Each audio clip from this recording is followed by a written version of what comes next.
اعوذ باللہ من الشیطان اللعین الرجیم بسم اللہ الرحمن الرحیم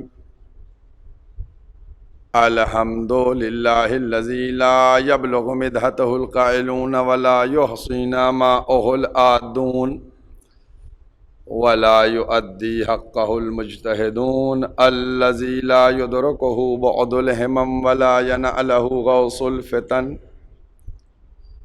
الذی لیس لصفتہ حد محدود ولا نعت موجود ولا وقت معدود ولا عجل ممدود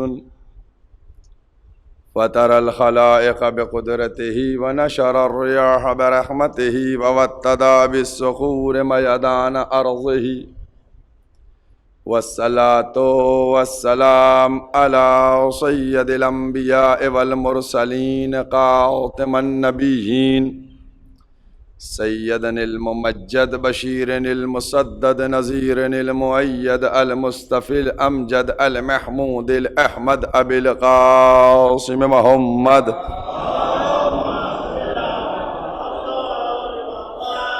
وأهل بيته طيبين الطاهرين المعصومين المظلومين اما بعد فقد قال اللہ سبحانہ تبارک وتعالی فی کتابہ المحکم وخطابہ المتقن وقولہ الاحسن بسم اللہ الرحمن الرحیم انما ولیکم اللہ ورسولہ والذین آمنوا الذین یقیمون الصلاة ویؤتون الزکاة وهم راکعون صلوات پڑھ دیں ہم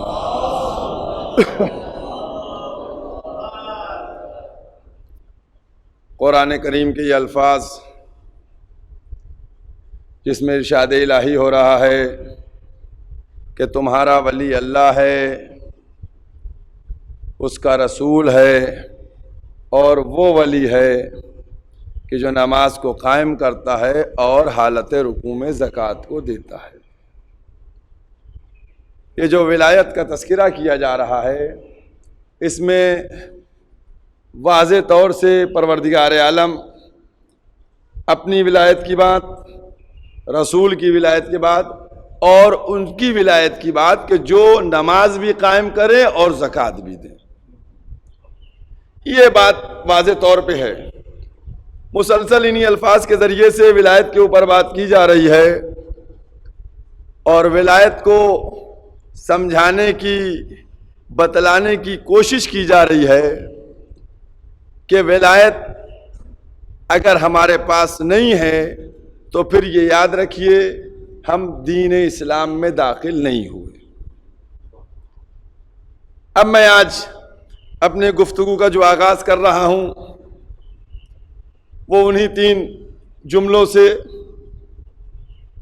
جو ماضی میں کبھی آپ نے سنے ہوں گے کہ دیکھیے قرآن کریم میں اگر آپ جائیے اور جانے کے بعد غور فرمائیے تو ایک لفظ ہے قرآن میں مسلمان اور ایک لفظ ہے مومن۔ جب بھی جنت دینے کی بات کی گئی، جنت کی بات کی گئی، تو کبھی مسلمان کو جنت کی بات نہیں کی گئی کہ مسلمان جنت میں جائے گا، مسلمان جنت میں جائے گا کہیں نہیں کہا گیا۔ مومن متقی، جو مومن ہے متقی وہ جنت میں جائے گا۔ ہم نے اس بات پہ غور کیا کہ آخر کیا وجہ ہے کہ جس نے کلمہ پڑھا، لا الہ الا اللہ محمد رسول اللہ کہا، دائرہ اسلام میں آیا، اس کو جنت کیوں نہیں ملے گی؟ بھی جب اسلام کو قبول کر لیا تو پروردگار جنت دے دے، لیکن پروردگار نے جنت نہیں دی، کیوں؟ اب اس کی بات دیکھیے، ایسا ہے معصوم کے الفاظ سے آپ کو سمجھائیں اس بات کو۔ معصوم سے پوچھا گیا ایمان کیا ہے، اسلام کیا ہے؟ اب اس کو جو معصوم نے سمجھایا وہ میں اپنے الفاظ میں، ایک شخص ہے مکے گیا چلا آیا. ٹھیک ہے, بہت توجہ کیجیے گا. دیکھیے, مکے گیا واپس آ گیا. ایک شخص ہے جو کعبے تک گیا اور واپس آ گیا. کعبے گیا اور وہاں سے واپس آیا. اب جو کعبہ گیا, جس نے طواف کیا, اب اس کو یہ ضرورت نہیں ہے کہنے کی کہ ہم مکے بھی گئے تھے. جو کعبے تک گیا, اس کا مطلب کنفرم ہے, شیور ہے کہ یہ مکے بھی گیا. لیکن جس نے کہا میں مکے گیا, اس کے لیے شیور نہیں ہے کہ یہ کعبے تک بھی گیا. بھئی اس نے کہا میں مکے گیا, تو ٹھیک ہے, آپ مکے گئے ہوں گے, کاروبار کے لیے گئے ہوں گے, آپ نے نہ طواف کیا ہوگا نہ زیارت کی ہوگی. کچھ سمجھ میں آئی بات آپ کے؟ کچھ بات ذہنوں سے قریب ہوئی آپ کے؟ کہ جو کعبے تک جائے وہ ہے مومن, جو مکے سے لوٹ آئے کعبے تک نہ جائے وہ ہے مسلمان. اب آپ کی آسانی کے لیے ہلکا جملہ کر دوں, آسان جملہ کر دوں کہ جو زبان سے کہے لا الہ الا اللہ وہ ہے مسلمان. جو زبان سے کہے لا الہ الا اللہ مسلمان, تو پروردگار اس کو جنت دے دے. کہا ابھی نہیں جنت دوں گا, ابھی پرابلم ہے کہ پتہ نہیں یہ کلمہ زبان کے بعد حلق سے اترے یا حلق میں پھنسے. بھائی ابھی تو کنفیوز ہے نا معاملہ, کہ پتہ نہیں یہ کلمہ جو زبان سے پڑھا گیا ہے یہ حلق سے اترے یا حلق میں پھنسے. اگر اتر گیا تو میں نے کیا پرسوں کہا تھا, لما يدخل الایمان فی قلوبکم, اگر اتر گیا تو دل تک پہنچ گیا, اور اگر پھنس گیا, حلق میں پھنس گیا تو کیا ہوا؟ اب جملہ کہہ دیتا ہوں, مکمل کیے دیتا ہوں.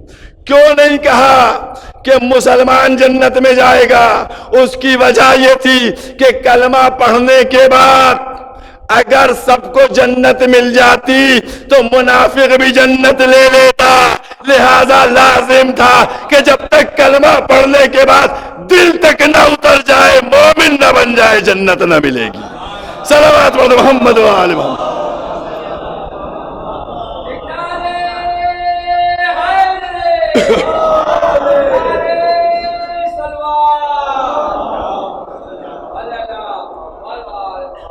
کلمہ دل تک جانا چاہیے. اور کیا آپ نے, اور دیکھیے میں نے کہا تھا اس دن آپ سے نا, کیا کہا تھا میں نے, کہ دل سے سوال ہوگا, آنکھوں سے سوال ہوگا اور کانوں سے سوال ہوگا. سورہ نحل کی آیت تھی نا, اب آج ایک آیت اور آپ کو دے رہے ہیں. قرآن مجید کا 17 نمبر سورہ بنی اسرائیل. قرآن مجید کا 17 نمبر سورہ بنی اسرائیل. جا کر دیکھیے گا, اطمینان سے دیکھیے گا. آیت کا نشان ہے 36 اس میں کیا ہے؟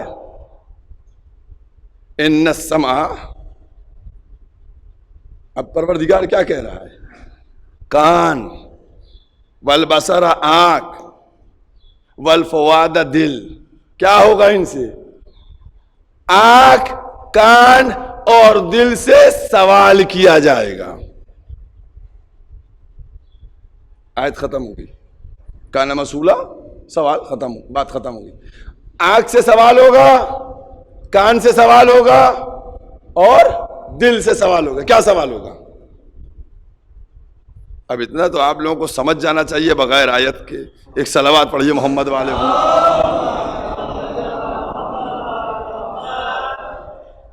اب ہر چیز جو ہے وہ ڈیٹیل میں کہی جائے, حالانکہ میں آیت پیش کروں گا, آپ کو آیت بتاؤں گا آپ کو. سوال کہے کا ہوگا؟ میں نے اس دن کیا کہا تھا؟ 3 چیزیں دی گئیں تاکہ تم شکر گزار بن جاؤ. اب جب وہاں دی گئی شکر گزار بن جاؤ, یعنی نعمت ولایت لے کے شکر گزار بن جاؤ. اب سوال بھی انہی سے ہوگا, آنکھوں سے, کانوں سے, دل سے سوال ہوگا. کیا سوال ہوگا؟ ہوگا سوال نا, تو اب کہیں پر ہو بھی تو سوال. تو قرآن مجید کا 37 نمبر سورہ 20 سوروں کی جمع لگائیے، 17 سے 37 میں آئیے، 24 نمبر آیت کو دیکھیے گا، وَقِفُوهُمْ إِنَّهُمْ مَسْئُولُونَ.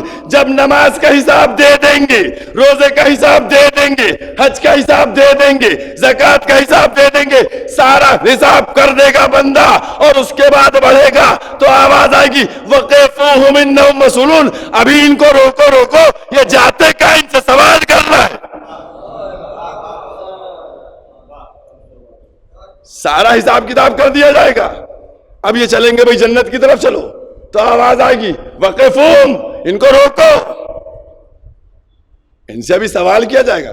کیا سوال کیا جائے گا؟ اب سب ہاتھوں کو جوڑ کر آئے.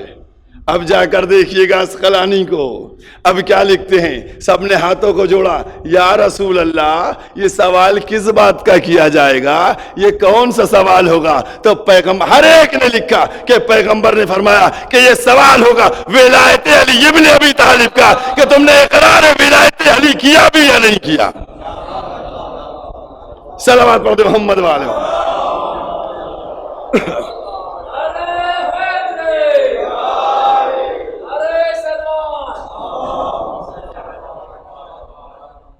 مولا کائنات کی ولایت کا سوال کیا جائے گا، اس کے بعد قدم بڑھیں گے. یہ انداز ہے، اہتمام یہی ہے. اور اب سورہ کہف قرآن مجید کا 18واں سورہ، آیت کو جا کر دیکھیے گا. 50 نمبر اور 51 نمبر آیت ہے. سورہ کہف کی 50 نمبر آیت اور 51 نمبر آیت. ایک ایک مرحلے کو سمجھنے کی ضرورت ہے.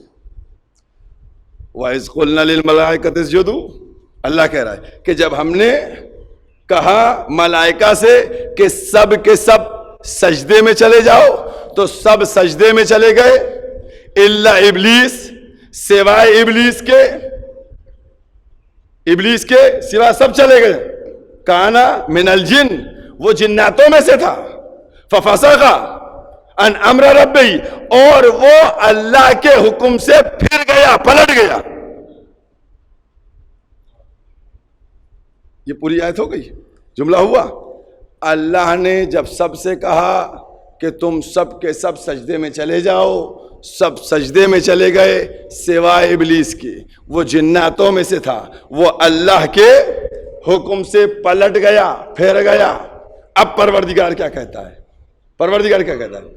کیا تم ہماری ولایت کو چھوڑ کے، کیا تم ہماری ولایت کو چھوڑ کے شیطان کو، ابلیس کو ولی بناتے ہو، اور اس کے اولاد کو، ذریت کا لفظ یہاں پر بھی موجود ہے، کہ ابلیس کو اور اس کی ذریت کو تم اپنا ولی بناتے ہو، یعنی ابلیس کو اور اس کی اولاد کو تم ولی بناتے ہو. اب اس کے بعد کا جملہ، اب ذرا سا 51 نمبر آیت دیکھیے گا. اب میں نے چھوڑ دیا بیچ کا ٹکڑا، میں نے چھوڑا، تو اب پروردگار نے کیا کہا کہ ہم نے کہا اس سے سب چلے جاؤ، کوئی نہیں گیا، سب گئے سوائے ابلیس کے، وہ جناتوں میں سے تھا، اور تم جو ہو ہم کو چھوڑ کر ابلیس کی اور اس کی اولاد کی پیروی کر رہے ہو. یہ جملہ ہو گیا. اب اس کے بعد کا جملہ، میں نے دو جملے چھوڑ دیے. اب اس کے بعد کیا جملہ؟ پروردگار کہتا ہے حالانکہ ما اشہدتہم، حالانکہ ہم نے اس ابلیس کو گواہ نہیں بنایا آسمان اور زمین کی خلقت کا. نہیں سمجھے؟ نئی بات پہنچی آپ کے ذہنوں تک. کیا پروردگار نے کہا؟ پروردگار نے کہا کہ تم اس کی پیروی کر رہے ہو کہ جس کو میں نے خلقت آسمان اور زمین کا گواہ نہیں بنایا. اس میں سے الفاظ نکالنا پڑیں گے. حالانکہ، یہ حالانکہ کے لفظ کو سمجھیے کہ حالانکہ ہم نے ابلیس کو نہ آسمان کی خلقت کا گواہ بنایا نہ زمین کی خلقت کا گواہ بنایا. اس کا مطلب ولی وہ ہوگا کہ جو آسمان کی اور خلقت کا گواہ ہو. ولی وہ ہوگا کہ جو آسمان اور زمین کی خلقت کا گواہ ہو۔ اب کون گواہ ہے؟ کون گواہ ہے کہ زمین اور آسمان کی خلقت کس کے سامنے کی گئی؟ اب ہم سے مت پوچھئے، اب جا کر اسی عیسائی سے پوچھئے جس نے نہج البلاغہ کا پہلا خطبہ جب پڑھا، جس میں خلقت آدم سے لے کے خلقت کائنات تک کا تذکرہ تھا، تو اپنے بالوں کو نوچتا ہوا اٹھ گیا، کہا یہ کس کا کلام ہے؟ یہ تو اس کا کلام لگتا ہے جس کے سامنے پوری دنیا بنائی گئی ہے۔ صلوات پڑھ دے محمد وآلہ محمد۔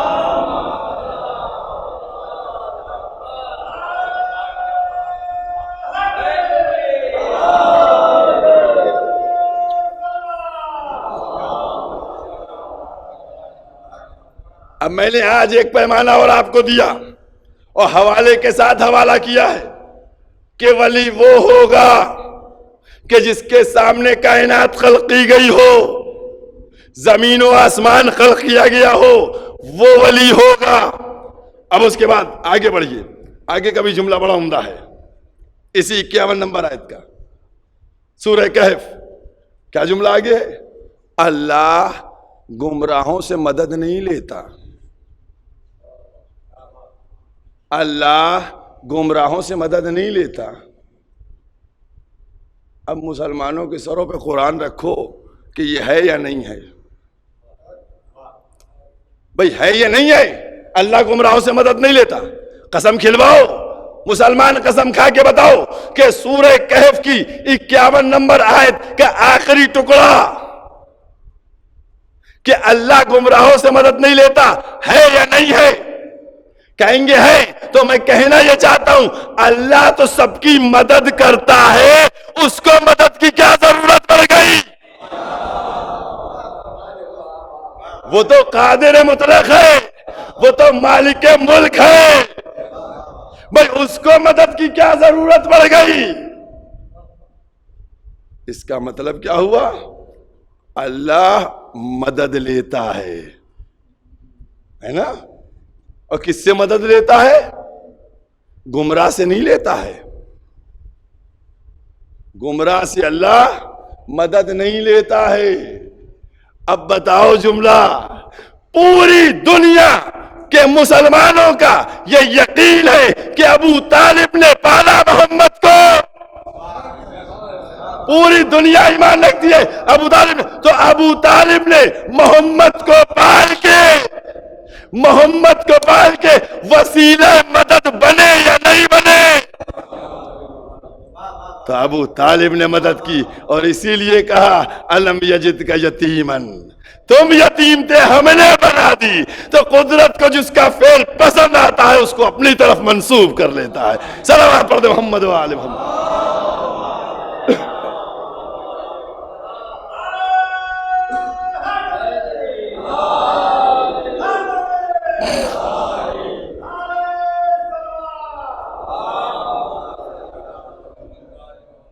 اب آج تھوڑی سی اسی طرح کی گفتگو ہو جائے تو میں نے کیا کہا؟ میں نے کہا کہ ولی کون ہوگا؟ ولی وہ ہوگا کہ جس کے سامنے پوری دنیا بنائی گئی ہو۔ ٹھیک ہے، اب چلیے قرآن کریم میں پھر سے چلتے ہیں، اور قرآن کریم میں چل کر سورہ فرقان کو دیکھتے ہیں۔ قرآن مجید کا 25 نمبر سورہ ہے سورہ فرقان، اور جائیے گا اطمینان سے 59 نمبر آیت کو کھولیے گا اور پڑھنا شروع کیجیے گا۔ قرآن مجید کا 25 نمبر سورہ سورہ فرقان، اور آیت کا نشان 59 59۔ کیا اعلان کیا جا رہا ہے؟ اللہ نے 6 دن میں اس زمین اور آسمان کو اور اس کے درمیان جو کچھ ہے سب خلق کیا۔ فی 6 ایام، 6 دنوں میں سب کچھ خلق کیا اللہ نے۔ حوالہ آپ تک پہنچ گیا، حوالہ مل گیا آپ کو 6 دنوں میں۔ اب اس کے بعد آخری جملہ، یہ سب جو خلق ہوا ہے نا، اب آپ کو کیسے معلوم کہ خلق ہوا 6 دن میں نہیں ہوا؟ آواز دی گئی فَاسْأَلْ بِهِ خَبِيرًا، پس سوال کرو باخبر سے۔ نہیں سمجھ میں آیا آپ کے؟ 6 دن میں اللہ نے خلق کیا اور ہم کو بتایا کہ اگر تم کو نہیں معلوم ہے تو جا کے باخبر سے پوچھو، فاسأل بہ خبیرا، باخبر سے پوچھو۔ تو اب کوئی تو باخبر ہو جو ہم کو بتائے کہ کیسے خلق ہوا۔ تو آواز آئی منبر سے، سلونی سلونی قبل ان تفقدون۔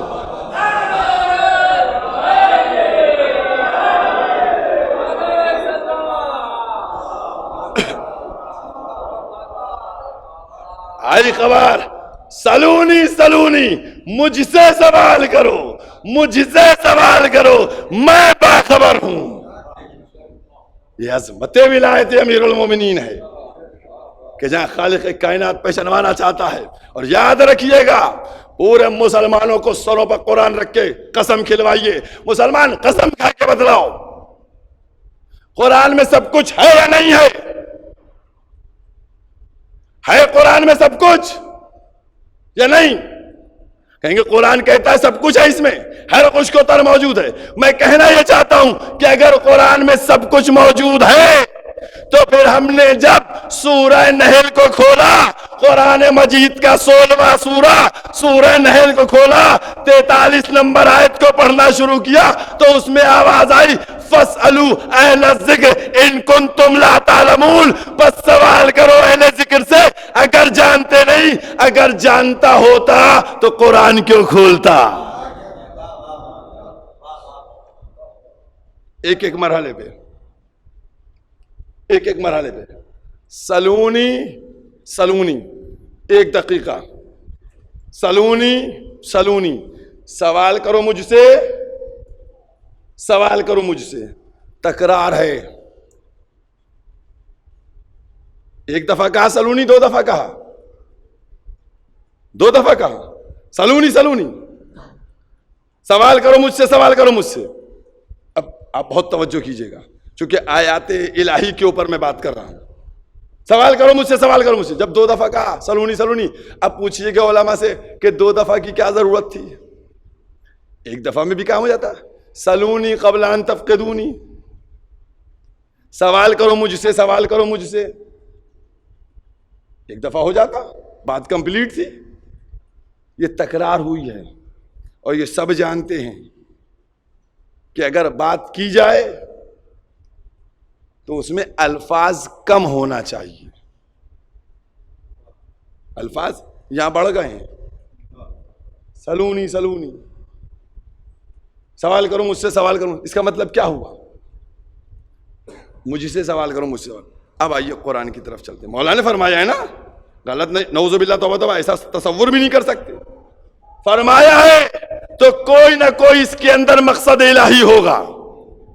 جب میرے مولا نے کہا تو ابھی میں نے آپ کے سامنے کیا کہا؟ قرآن مجید کا 16واں سورہ۔ میں نے سوچا تھا اپنی مشکل کشائی کے لیے لاؤ سورہ نحل کو کھول کے دیکھوں، اس کے اندر ہم کو مل جائے گا میرا جواب، لیکن سورہ نحل کو کھولا اور 43 نمبر آیت کے آخری ٹکڑے کو دیکھا تو اس میں کیا لکھا تھا؟ فاسألوا اہل الذکر ان کنتم لا تعلمون، سوال کرو اہل ذکر سے اگر تم جانتے نہیں ہو۔ تو ہم تو جاننے یہاں آئے تھے، اس نے کہیں اور کا ایڈریس دے دیا۔ ہم نے قرآن بند کر دیا، ہم نے کہا اچھا ٹھیک ہے، یہاں نہیں ملا، آگے بڑھ جاتے ہیں۔ آگے بڑھے، آگے بڑھے، ہم نے کہا لاؤ 21واں نمبر سورہ کا کھول لیا جائے۔ سورہ انبیاء کو کھولا، 21واں نمبر سورہ ہے۔ اب جو اس کو میں نے کھولا، میں نے اس کو شروع کیا، جیسے ہی 7ویں آیت کے اوپر پہنچا تو پھر وہاں سے آواز آئی، فاسألوا اہل الذکر ان کنتم لا تعلمون، بس سوال کرو اہل ذکر سے اگر تم نہیں جانتے ہو۔ یہ ہو کیا رہا ہے؟ جب جب قرآن کھولا تب تب مجھے اہل ذکر کو پیغام بھیج دیا گیا کہ ان سے پوچھو، ان سے پوچھو۔ اور پھر قرآن میں صرف 2 جگہ ملے گا فاسألو، فاسألو، 2 جگہ ملے گا، فاسألو، فاسألو، بس سوال کرو، بس سوال کرو۔ کچھ سمجھ میں آیا؟ ممبر پہ بیٹھ کے کیا کہا؟ سلونی سلونی، یعنی پہلے بھی فاسألو کا مصداق میں، دوسرا بھی فاسألو کا مصداق میں، اب جو کچھ تم کو پوچھنا ہے وہ وہ سب ہم سے پوچھ لو. صلوات پڑھ دے محمد و آل محمد.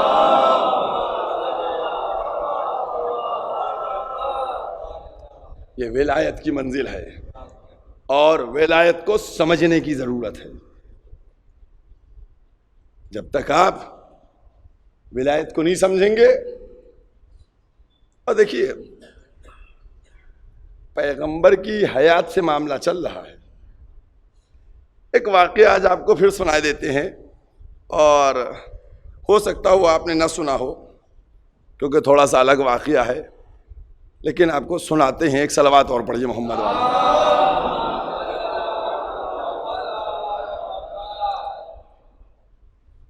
مسجد بھری ہوئی ہے, پیغمبر موجود ہیں, چاہنے والے موجود ہیں, سب بیٹھے ہوئے ہیں.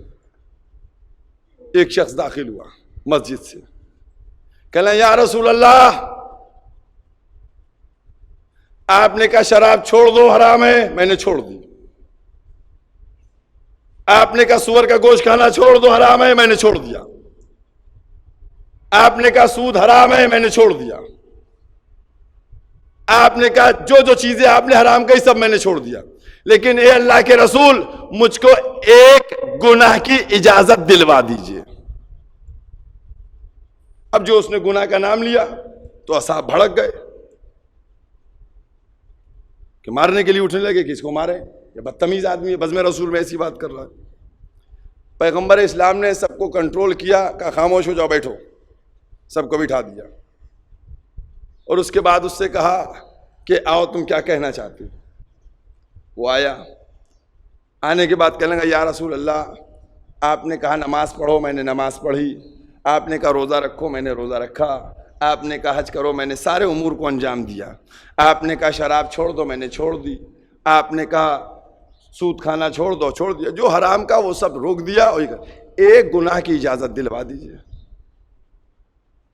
پیغمبر نے فرمایا کہ اگر میں تم کو اجازت دلواؤں گا اور تم کو اجازت مل گئی تو جو تم دوسرے کی ناموس کے ساتھ کرو گے وہی دوسرے تمہاری ناموس کے ساتھ کریں گے. اور پیغمبر نے کہا کہ اگر میں اجازت دلوا دوں گا تو جو تم دوسروں کی ناموس کے ساتھ کرو گے وہی دوسرے تمہاری ناموس کے ساتھ کریں گے. تو بلک گیا, کہنا یہ نہیں ہو سکتا, یہ نہیں برداشت کریں گے. تو پیغمبر نے کہا اگر اجازت ہوگی تو سب کے لیے ہوگی. بھئی اگر اجازت ہوگی تو سب کے لیے ہوگی, تو ان کے لیے بھی اجازت ہوگی, تمہارے لیے بھی اجازت ہوگی. خاموش ہو گیا, سر کو جھکا لیا. پیغمبر نے اس کو اپنے پاس بلا کر بٹھایا. دیکھیے بار بار میں کہتا ہوں کہ اگر میں کچھ کہا کروں نا تو سوچ لیا کیجئے کہ اس کے اندر کچھ ہے معاملہ ضرور. سمجھ گئے؟ اپنے پاس بلا کے بٹھایا, پروردگار کے بارگاہ میں دعا کی, پروردگار اس کے سابقہ گناہوں کو معاف کر دے, پروردگار اس کے دل کو پاک کر دے. اس کے لیے قاعدے سے دعا کی اور پاس بلا کے بٹھا لیا. یہ تھا پورا واقعہ جو آپ کو ملے گا تاریخ میں اور آپ کے سامنے بیان کر دیا. لیکن اب آپ کی کچھ سمجھ میں آیا؟ گناہگار تھا, ہے نا, پاس بلا کے بٹھایا, نہیں سمجھ میں آیا؟ گناہگار تھا, پاس بلا کے بٹھایا. بات کچھ سمجھ میں آئی؟ اب جملہ سنیے گا. پیغمبر جانتے ہیں کہ جس کے سدھرنے کا امکان ہوتا ہے اس کو پاس بلا کے بٹھاتے ہیں, اور جس کے سدھرنے کا امکان نہیں ہوتا اس کو پاس سے اٹھا دیا کرتے ہیں. صلوات پڑھ دے محمد و آل محمد.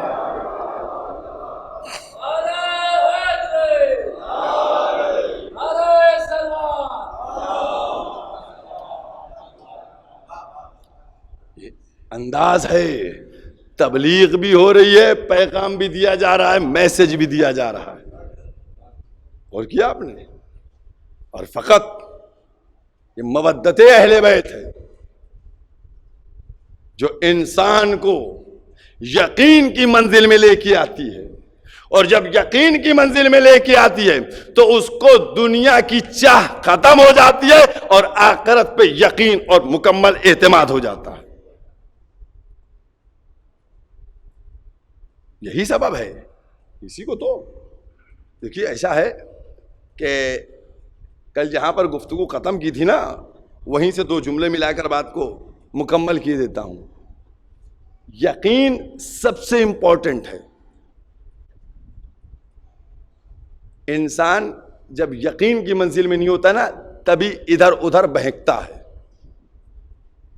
ادھر ادھر بہکنے کا مقصد کیا ہے؟ اگر ہم کو یقین ہے، دیکھیے میں اپنی بات کر رہا ہوں، اپنی بات کر رہا ہوں، کسی اور کی نہیں کہہ رہا ہوں۔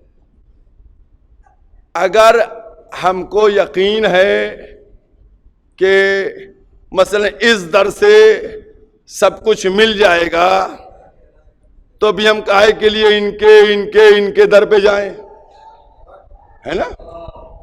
اگر ہم کو یقین ہے اس در سے مل جائے گا، اگر ہم کو یقین نہیں ہوگا کہ اس در سے سب کچھ ملے، تبھی کبھی ان کے دروازے پہ کنجی کھٹکھٹاؤں گا، کبھی ان کے دروازے پہ کنجی کھٹکھٹاؤں گا، کبھی ان کے دروازے پہ کنجی کھٹکھٹاؤں گا، کبھی ان کے دروازے پہ کنجی کھٹکھٹاؤں گا۔ کچھ بات سمجھ میں آ رہی ہے؟ جب ہم کو یقین ہوتا ہے تو ہم ایک در کو پکڑ لیتے ہیں، در بدر نہیں ہوتے ہیں۔ آج جو در بدر نظر آئے سمجھ لیجئے گا کہ اس کو یقین نہیں ہے علی کی ولایت کے اوپر، آل محمد کی مودت کے اوپر۔ اگر یقین ہوتا تو پھر در بدر نہ ہوتا۔ اور دیکھیے جو در بدر ہوتے ہیں، ہے نا، جو بھی در بدر ہوتے ہیں وہ چھپتے وپتے نہیں ہیں۔ اب وہ دور ختم ہو گیا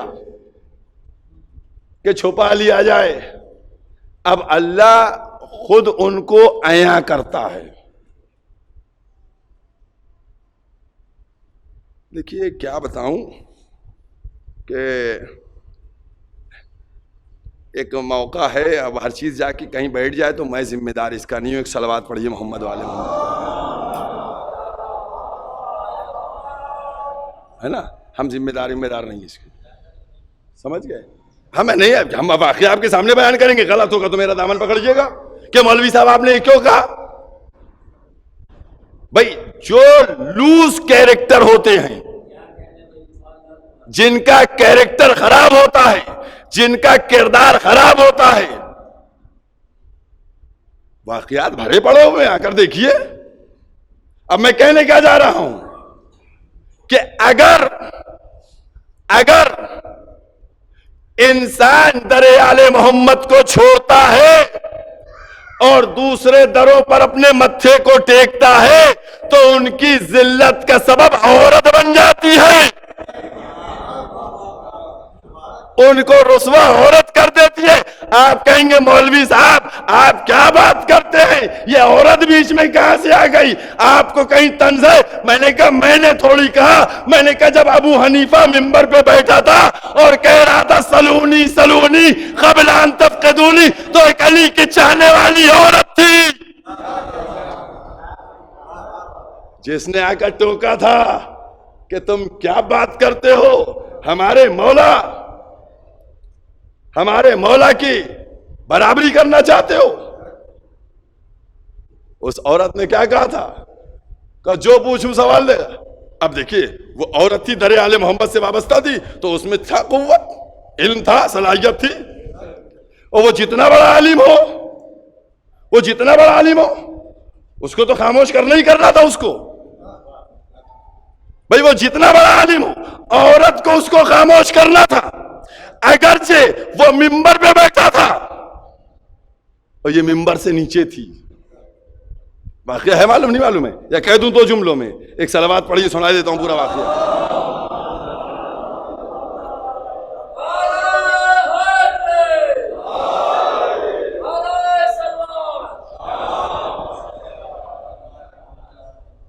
سمجھ گئے؟ اب دیکھیے کیا ہوا۔ وہ آواز بلند کرنے لگا کہ جو پوچھنا ہو مجھ سے پوچھ لو، قبل اس کے گئے تمہارے درمیان تم مجھے گم کر دو۔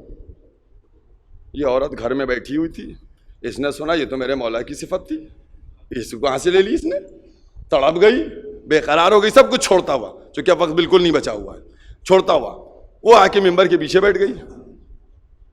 آنے کے بعد جب ممبر کے پیچھے بیٹھ گئی، یہ آیا، آنے کے بعد اس نے پھر کہا سوال کرو مجھ سے، سوال کرو مجھ سے۔ تو اس نے کہا ایک سوال ہے میرا۔ کہنے لگے کیا سوال ہے تمہارا بتاؤ؟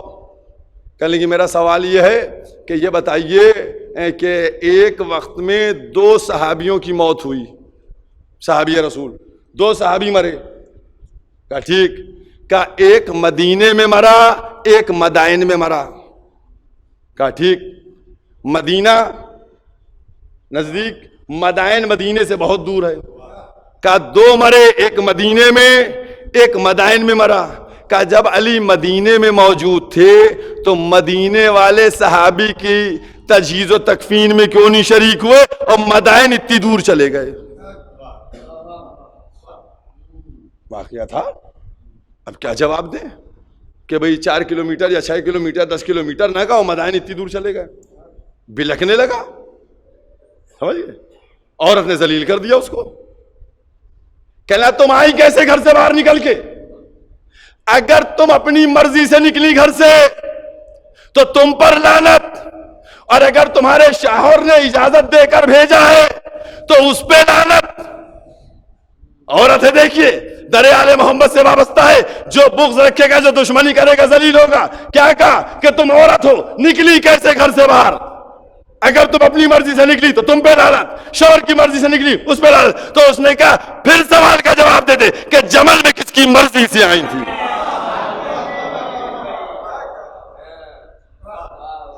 اور کیا آپ نے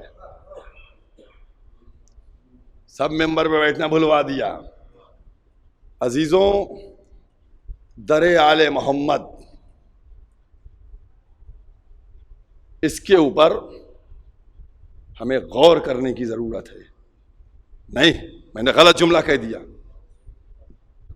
بلکہ ہم کو در آل محمد پہ یقین کرنے کی ضرورت ہے، اور جب ہم یقین کر لیں گے تو پھر ہمارے سامنے وہ کربلا نظر آئے گی کہ جہاں مائیں اپنے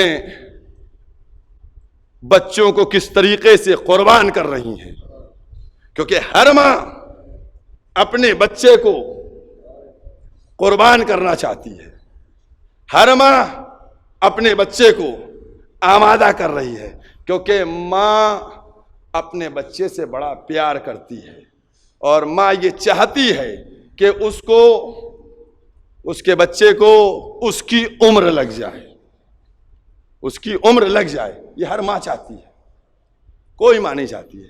کل بھی ایک بچے کے لیے میں نے دعا کرائی تھی، چونکہ مائیں خاص یقین رکھتی ہیں کہ فرش ازا کے اوپر، اور ایک ہمارے دوست ہیں حیدر صاحب، ان کے بہن کا کویت سے آیا کہ بھائی میرے بچے کے لیے جو ہے دعا کروا دیجیے گا، تو میں نے کہا بس بالکل انشاءاللہ ضرور کرواؤں گا، کہ ایک بچہ ہے ودان حسن ابن احتشام حسن، کویت میں ہے، بیمار ہے، لہذا آپ حضرات آج جناب علی اکبر کی تذکرے کو سنیں گے، اس کا واسطہ دے کر اس کے صحت یابی کے لیے دعا کریں کہ جلد سے جلد اس کو مکمل شفاء کامل و عاجل عطا فرمائے۔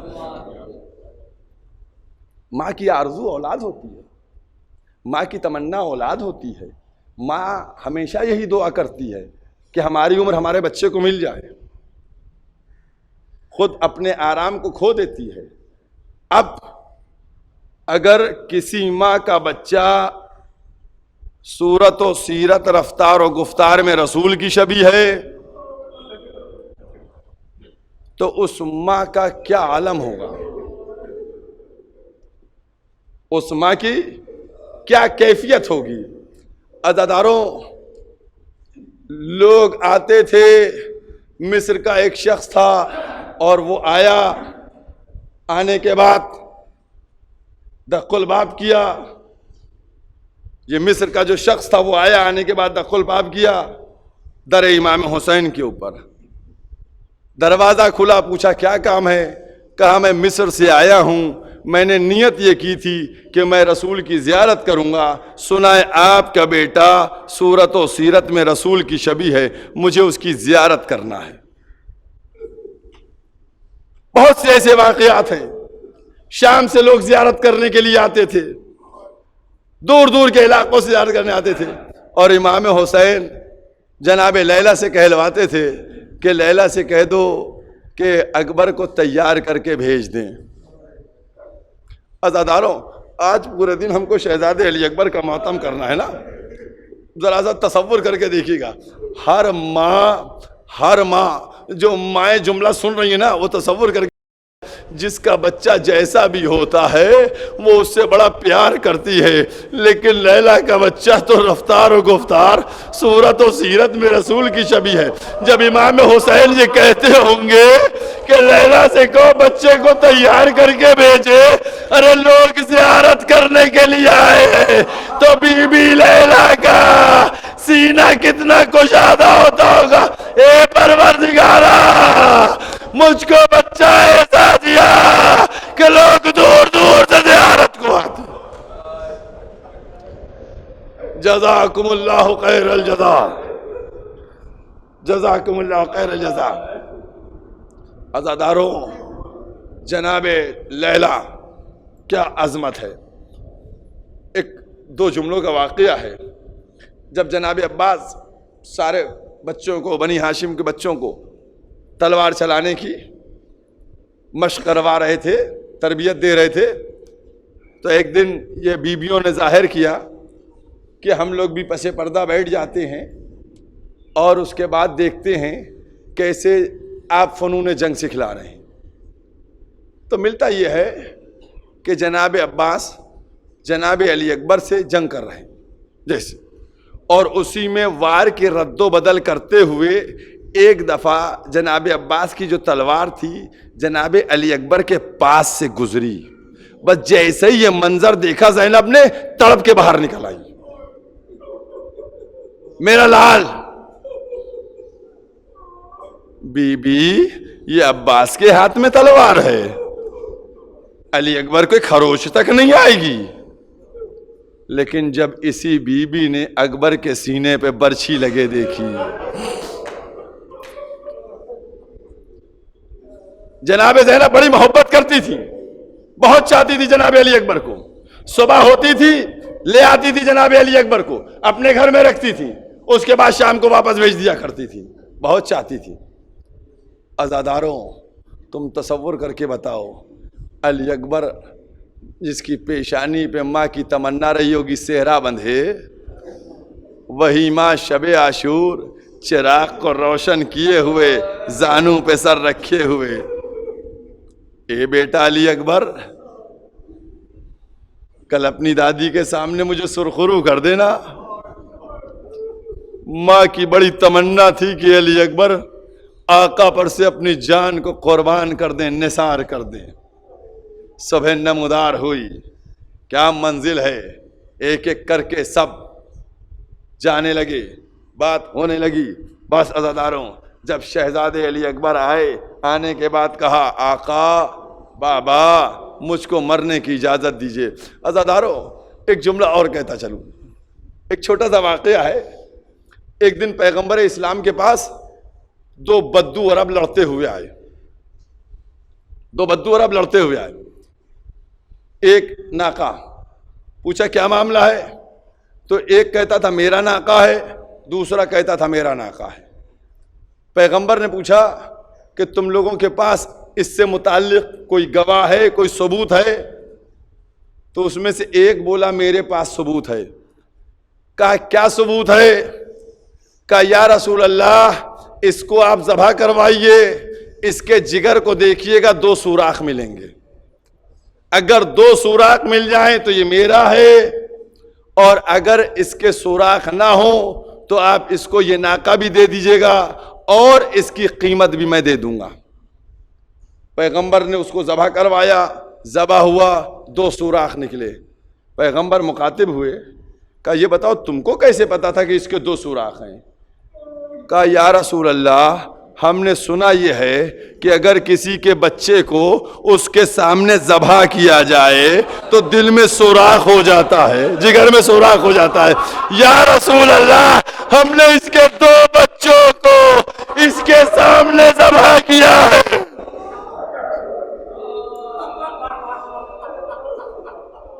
عزادارو، جب علی اکبر پہنچے، بابا مرنے کی اجازت دے دیجئے، حسین کیوں کر اجازت دے؟ کیا ہم سے زیادہ تمہارا پھوپھی پہ حق ہے؟ جاؤ پھوپھی سے اجازت لے لو۔ جزاکم اللہ خیر الجزا۔ جناب علی اکبر داخل ہوئے، اور جب جناب علی اکبر داخل ہوئے، خیمے میں داخل ہوئے، جناب زینب نے دیکھا، کہا پھوپھی اماں مجھ کو مرنے کی اجازت چاہیے۔ جناب زینب نے اس چاند جیسے بھتیجے کے چہرے کو دیکھا، سر کو جھکایا، پھر اس کے بعد کہا جاؤ بیٹا جاؤ، خدا حافظ، کیونکہ مجھے سب کچھ نثار کرنا ہے بھیا بر سے۔ علی اکبر کو کیسے رخصت کیا گیا، کس طریقے سے ماں نے رخصت کیا، مجھ کو نہیں معلوم، لیکن جب خیمے سے باہر نکلے، جناب امام حسین نے دیکھا علی اکبر باہر نکل آئے ہیں اجازت لے کے، بس اب امام حسین کا دل کیا کیفیت ہوئی، صرف ایک جملہ کہا، بیٹا مجھ کو معلوم تھا تم گفتار میں رسول کی شبیہ ہو، لہجہ رسالت کو اپنایا ہوگا اور سب کو آمادہ کر لیا ہوگا۔ یہ بات ہوئی، کیا ہوا اب یہ سب ہمیں نہیں معلوم، کیا باتیں کہیں کیا باتیں کی یہ نہیں معلوم۔ ایک بات جو دیکھنے میں آئی ہے وہ آپ کو دکھانا چاہتا ہوں۔ امام حسین جو بات دیکھنے میں آئی ہے وہ آپ کو دکھلانا چاہتا ہوں۔ عزادارو، علی اکبر کو رخصت کر دیا، کہا جاؤ بیٹا جاؤ، خدا حافظ۔ علی اکبر جو اپنی اس شجاعت کو قابو میں کیے ہوئے تھے کہ بابا سے اجازت نہیں ہوئی، چاہتے ہیں تیزی سے گھوڑے کو دوڑائے ہوئے بھگائے ہوئے جا رہے ہیں کہ جلد سے جلد اپنے بابا کے دشمنوں کے اوپر حملہ کریں۔ علی اکبر کا گھوڑا بڑی تیز رفتاری سے جا رہا ہے کہ ایک دفعہ علی اکبر نے کانوں میں کسی کے قدموں کی آواز ٹکرائی۔ علی اکبر نے مڑ کے دیکھا تو کیا دیکھا، ارے بوڑھا باپ کمر کو پکڑے گھوڑے کے پیچھے، آئے میرا اکبر۔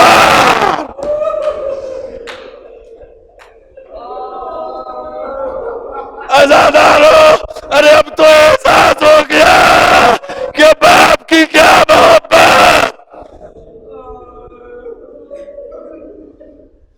عزاداران امام مظلوم، 2-4 جملے بہت اطمینان سے، میں مصائب بہت اطمینان سے پڑھتا ہوں، 2-4 دقیقے دیر ہو جائیں مجھے اس کی پرواہ نہیں رہتا، چونکہ مجھے پرسہ دینا ہوتا ہے۔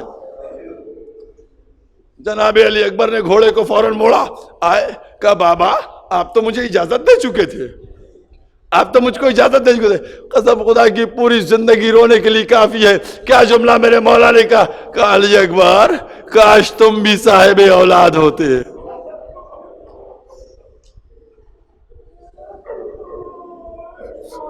اس کے بعد پھر جملہ، پھر ایک لفظ ہے، پھر ایک لفظ ہے، میرے امام کی غربت، میرے امام کی محبت، میرے امام کی اس طلب کے لیے، اے بیٹا اکبر جب تک سامنا رہے مڑ مڑ کے صورت دکھاتے رہنا۔ جزاکم اللہ۔ کیا محبت کا عالم، امام تھے، معصوم تھے، لیکن باپ تھے کڑجل جوان بیٹا، ساری محبت کہہ دی، جب تک سامنا رہے مڑ مڑ کے صورت دکھاتے رہنا۔ علی اکبر میدان میں پہنچے، جا کر جنگ کرنا شروع کی، سینکڑوں دشمنوں کو واصل جہنم پہنچایا زبردست طریقے سے۔ اصول یہ تھا کہ جناب ساری مائیں در خیمہ پہ آ جاتی تھی اور اس کے بعد اپنے لال کی جنگ دیکھتی تھی۔ علی اکبر جنگ کر رہے تھے، وہاں تو کوئی دیکھ نہیں سکتا تھا، تو اب جناب لیلا نے کیا کیا، جناب لیلا در خیمہ پہ آ گئی، جناب لیلا در خیمہ کے اوپر آئیں، اور جناب لیلا نے آ کر اپنے آقا کے چہرے کو دیکھنا شروع کیا۔ بیبیاں خیموں کے اندر، اب ماں کا دل تو تڑپ رہا تھا کہ کیسے مجھ کو بیٹے کی خیریت ملے، لہذا جناب لیلا نے اپنے شوہر مولا امام حسین کے چہرے پہ نگاہ کر دی کہ اگر بیٹے پہ کوئی آنچ آئے گی تو آقا کے چہرے کا رنگ متغیر ہو جائے گا، تبدیل ہو جائے گا۔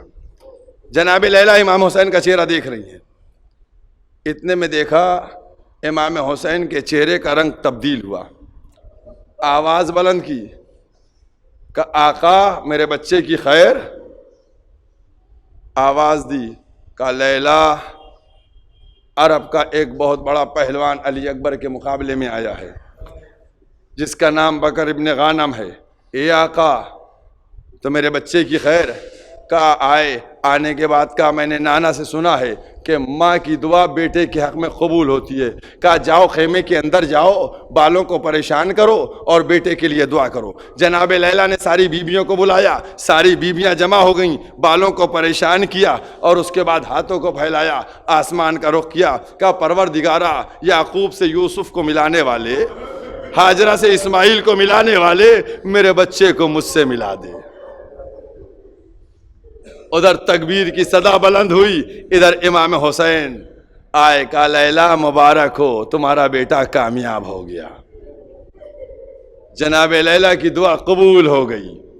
عزاداران امام مظلوم، لیلا نے دعا کی تھی نا، تب تو لازم تھا کہ پلٹے علی اکبر، پلٹے علی اکبر، لہذا اب جناب علی اکبر پلٹ کے آئے، کہا بابا مجھ کو پیاس نے بے قرار کر رکھا ہے اور اس کے بعد اس ذرا کی گرمی مجھے مارے ڈالتی ہے، پانی مل جائے۔ سارے واقعات سنے ہوئے ہیں، میں کہنا یہ چاہتا ہوں امام نے کیا کیا، انگوٹھی دے دی تھی نا، سب جانتے ہیں۔ کیا علی اکبر کو نہیں معلوم تھا کہ خیموں میں پانی نہیں ہے؟ کیا علی اکبر کو نہیں معلوم تھا کہ میرا بھائی علی اصغر بھی پیاسا ہے؟ کیا علی اکبر کو نہیں معلوم تھا کہ میری بہن تڑپ رہی ہے؟ پھر پانی کا سوال کیوں کیا؟ عزاداروں علی اکبر پانی لینے نہ آئے تھے، میرا دل کہتا ہے انگوٹھی لینے کے لیے آئے تھے کہ اے بابا میں رفتار میں، گفتار میں، صورت میں، سیرت میں سب میں رسول کی شبیہ ہوں، لیکن ابھی کوئی دلیل مستند نہیں ہے، لہذا انگوٹھی مل جائے تاکہ مکمل بن جاؤں۔ بس مجلس کو ختم کر دیا، مجلس مکمل ہو گئی۔ عزاداروں علی اکبر پلٹے، علی اکبر پلٹے اور جانے کے بعد جنگ کرنا شروع کی۔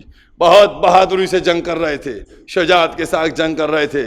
بس عزاداروں کس طریقے سے دشمنوں کو، ایک طارق پہلوان بہت بڑا تھا، اس کو واصل جہنم کیا، بکر ابن غانم کو ہلچل مچی ہوئی ہے، کوئی سامنے آنے کے لیے تیار نہیں ہے۔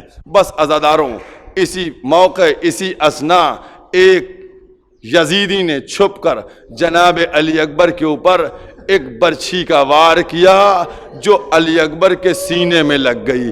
اب شہزادہ گھوڑے پہ سنبھل نہ سکے، اب شہزادہ گھوڑے پہ نہ سنبھلا، زین سے چلا، لیکن علی اکبر نے گھوڑے کی گردن میں اپنے ہاتھوں کو پھنسا کر باہیں ڈال دی۔ گھوڑا چاہتا تھا علی اکبر کو خیمے تک لے جا کر پہنچا دے، لیکن چاروں طرف سے نرغے احدا تھے، جدھر گھوڑا بڑھتا تھا ظالم تلوار مارتے تھے۔ علی اکبر نے آواز بلند کی، اے بابا میرا سلام آخر قبول، جزاکم اللہ خیر الجزا۔ بس بس مجلس مکمل ہو گئی، بہت اطمینان سے۔ میں ٹھہر کے دو چار جملے پڑھوں گا تاکہ پورا پرسہ مکمل ہو جائے۔ جیسے ہی یہ کانوں میں صدا پہنچی، امام نے کمر کو پکڑا، آنکھوں کی بینائی چلی گئی، یا علی کہتے ہوئے چلے، یا علی یا علی یا علی۔ اب مجھ کو تو سمجھ میں نہیں آ رہا ہے کس علی کو پکار رہے تھے، ارے کربلا والے علی کو پکار رہے تھے یا نجف والے علی کو پکار رہے تھے؟ عجب نہیں، مولا جواب دے۔ ارے نجف والے علی کو پکار رہا ہو، بابا آئیے، جوان کا لاشا ہے، جوان کا لاشا ہے، اس کے سرحانے۔ عزاداروں امام سرحانے پہنچے،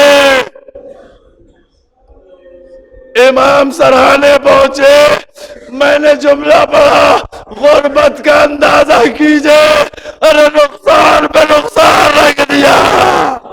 اے بیٹا علی اکبر، تمہارے بعد دنیا اندھیری۔ جزاکم اللہ۔ بس عزاداروں مجلس مکمل ہو گئی۔